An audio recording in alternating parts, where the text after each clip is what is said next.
Welcome to the Mommy Zen Podcast with Marianne Clyde. Hi, this is Marianne Clyde, and welcome to another episode of the Mommy Zen Podcast. Today our affirmation is, I am kind and considerate in all of my relationships. You know, my husband and I were spending some time with friends over the weekend. Now, he's been retired for over 3 years, and our friend is just getting ready to retire next month. Well, that upcoming event raised a bunch of very good questions about how couples can adjust during such situations. Of course, on the drive home, it sparked some great conversation between my husband and me. Knowing that I work with troubled marriages as a therapist and how each couple has their own unique problems, what my husband calls their unique footprint, he said, you should write an article about 5 things couples can do to improve the relationship. So here it is. That unique footprint that he was talking about consists of their personalities, their differences, and how those different personalities interact and understand each other. It also consists of what each person needs to feel loved, because not everybody feels loved in the same way. I spend weeks with couples figuring these things out and helping them understand themselves and each other, and that can actually see pretty remarkable changes in relationships, even in very troubled marriages, when each partner begins to see things from a different perspective. And yet there are a few things that are really rather universal that any couple can implement and see a sudden and substantial change in their relationships.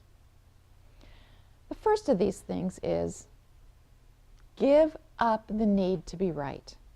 I have a friend that she says, when I got married to my husband, I finally found Mr. Right. Little did I know, she said, that later I found out he was Mr. Always Right. Well, I find this phenomenon happening in most couples at one time or another. He's driving to Grandma's one way, and his wife says, "You should have turned left." "But this is the way to Grandma's," he says. "Yes, but you could save yourself 10 minutes by going the other way." "Well, I'm just going to go the way I know." "You never listen to me," she cries. "You're always nagging me," he says. And so it escalates and escalates from there, and they show up at Grandma's teary and chilly and easily ruin everybody's good time because of the chill in the air. This kind of scenario, if you think about it, is totally unnecessary. The truth is they were both right, and what's 10 minutes in the scheme of things? I teach couples all the time that if you're really right, there's no reason to prove it. You just are. You don't change it by arguing, and if you're right, there's no need to defend yourself. There are some possible new phrases that you might want to learn to implement. For example, "I never knew that," or "I never thought of it that way," or here's one for you, "You might be right," or "I'll try to remember that the next time," or maybe, "Really? Thanks for sharing." How about, "You might be right, but I feel more comfortable doing it this way this time." So if you find yourself always having to disagree for the sake of disagreement, or make your partner wrong, or you just learn to take a deep breath and bite your tongue, or practice one of the aforementioned statements. Then we run into the second thing, and it's pick your battles. Recognize that your partner has a right to a different way of doing things. This can be done a different way of loading the dishwasher, different way of talking to the kids, or putting on the toilet paper roll, or making the bed, different way of telling a story in front of your friends. It doesn't have to be the way you do it, or even the way you prefer. Your partner is an adult with different tastes, different temperament, different background, and differing habits. Yes, there really are people that squeeze the toothpaste from the middle of the tube and are still well-adjusted adults. So you just have to ask yourself, is it really all that important? Will it matter 100 years from now? If so, by all means speak up. But really, if he leaves the toilet paper upside down, can you just let it be? And then thirdly, and very importantly, speak respectfully at all times. It's really easy to let your guard down when you live with someone.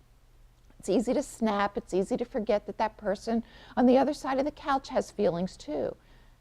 When you pick up the phone, you're kind and respectful. Wouldn't you talk to a cashier at Walmart, you're respectful. When you shake hands with your neighbor at church, you're respectful. So you can be respectful at home. Being kind to one another and giving each other the grace and consideration you would give anyone else builds a strong foundation to any relationship and helps you weather the storms. Fourth, you need time together, even if you have to schedule it. I know it's a lot of said it. Okay, I'm going to back it up. You need. Okay. And fourth, you need time together, even if you have to schedule it. I know a lot is made about date nights, and you might think you don't have time or even the money to do that. But face-to-face time with your spouse should always be a priority. Yes, family time is important. Family time with the kids is important, but the kids are going to leave at some point in your life, and if you find out you've not nurtured your relationship as a priority, you'll find that it's very empty and very quiet once the kids are gone. It doesn't need to be expensive, and it need not be elaborate, but it needs to be just the two of you. Take a walk, go hiking, bike riding, go bowling, or out to dinner or to a movie, or out for drinks.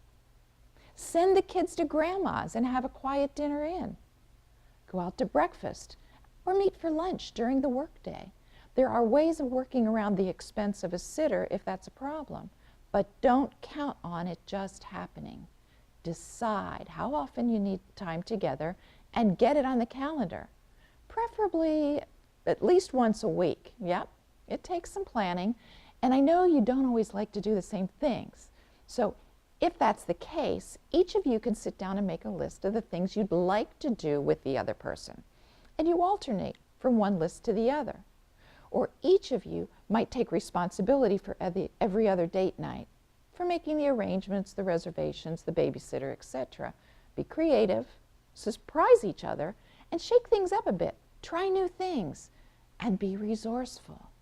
This time together can be used for staying up to date on the news in each of your lives, for planning vacations, for dreaming, or for just having fun, not for fighting. And lastly, the fifth thing, talk about things that are bothering you, but do it kindly. Do it when you're not tired. Do it when you're not in a hurry. Do it when you're ready. So often I hear one partner asking, "What's wrong?" and the other says, "Nothing."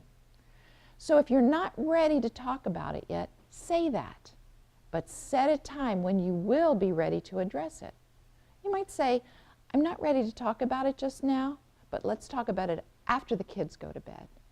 If one partner sets a time, the other should respect that and not follow them around the house insisting that they talk now. We as adults need to learn to manage our anxiety.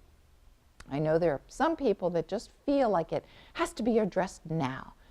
But as long as you have a time set for discussion, learn to leave it until then.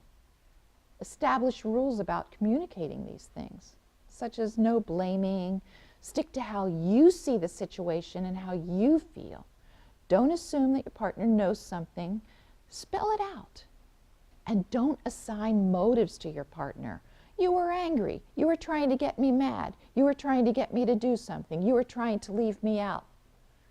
If you want to know their motive, ask. And give your partner a chance to respond and clarify if you don't understand. Ask. As Stephen Covey suggested in his book, The 7 Habits of Highly Effective People, seek first to understand and then to be understood. You'll save yourself a lot of heartache. If you apply any of these 5 suggestions to your relationship, it'll get better. You have to start somewhere. And not only do they work with your spouse, but they work with your kids. Try it. And remember the affirmation for today. I am kind and considerate in all of my relationships. This is Mary Ann Clyde for the Mommy Zen Podcast. See you next time. Thanks for listening to the Mommy Zen Podcast.